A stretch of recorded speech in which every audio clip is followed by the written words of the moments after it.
କରଞ୍ଜିଆ ବନଖଣ୍ଡରେ ମହାବଳ ବାଘ ଆତଙ୍କ ଅଞ୍ଚଳରେ କୁକୁଆ ଭୟ ଖେଳିଯାଇଛି। କରଞ୍ଜିଆ ବନଖଣ୍ଡରେ ମହାବଳ ବାଘ ଆତଙ୍କ ଠାକୁରମୁଣ୍ଡା ରେଞ୍ଜ ଅଞ୍ଚଳର କାଳିଆଚିଆଣୀ ଗାଁ ନିକଟ ସଂରକ୍ଷିତ ଜଙ୍ଗଲକୁ ଶିମିଳିପାଳ କୋର୍ ଏରିଆରୁ ଏକ ମହାବଳ ବାଘ ଚାଲି ଆସିଥିବା ଜଣାପଡ଼ିଛି। ବର୍ତ୍ତମାନ ସୁଦ୍ଧା କେହି ବାଘକୁ ଦେଖିନଥିଲେ ମଧ୍ୟ ବାଘର ପାଦ ଚିହ୍ନ ଠାବ ପରେ ଠାକୁରମୁଣ୍ଡା ଅଞ୍ଚଳରେ କୁକୁଆ ଭୟ ଖେଳିଯାଇଛି। ବିଶେଷକରି ହାତୀଗୋଡ଼ା ଓ ସାଲେଇବାଡ଼ା ପଞ୍ଚାୟତର ଆଖପାଖ ଗ୍ରାମଗୁଡ଼ିକର ଲୋକେ ଆତଙ୍କିତ ହୋଇପଡ଼ିଛନ୍ତି। ମହାବଳ ବାଘ ବୁଲୁଥିବା ଖବର ପାଇ ବନ କର୍ମଚାରୀମାନେ ଠାକୁରମୁଣ୍ଡା ରେଞ୍ଜରେ ପହଞ୍ଚି ସ୍ଥିତି ଅନୁଧ୍ୟାନ କରୁଛନ୍ତି। ମୟୂରଭଞ୍ଜ କରଞ୍ଜିଆରୁ ଜିତେନ୍ଦ୍ର ରାଜଙ୍କ ରିପୋର୍ଟ, ଡ୍ରିମ୍ସ ରାଇଟର ନ୍ୟୁଜ୍।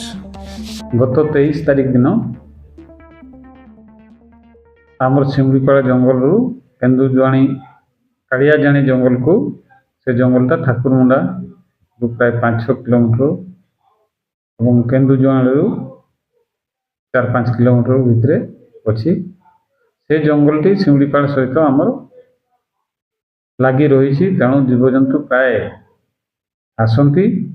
23 तारिख दिन गोटे बाघर पाद चिन्ह पाइलु एवं तदंत करूँ। सेटा जनागला आम ट्राप कैमेरा चारिआडे बसईलु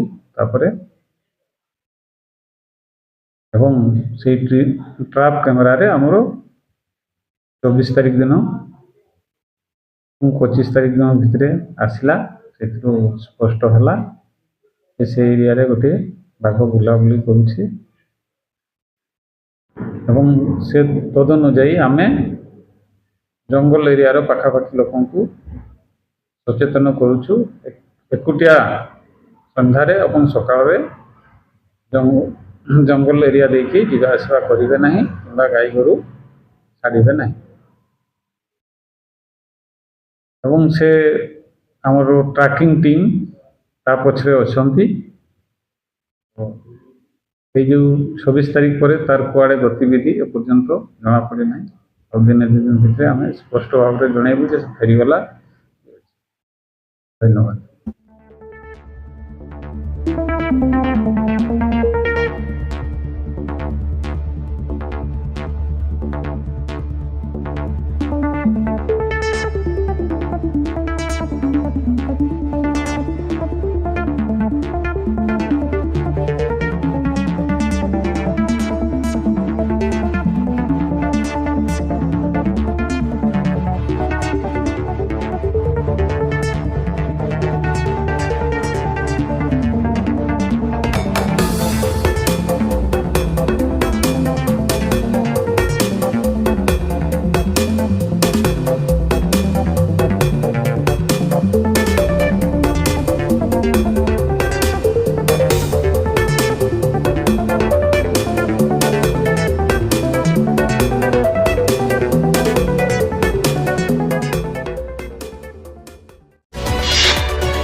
आम सह प्रतिदिन जोड़ी होई रहिबा पई आम चैनल को लाइक, शेयर, सब्सक्राइब एवं फॉलो करंतु।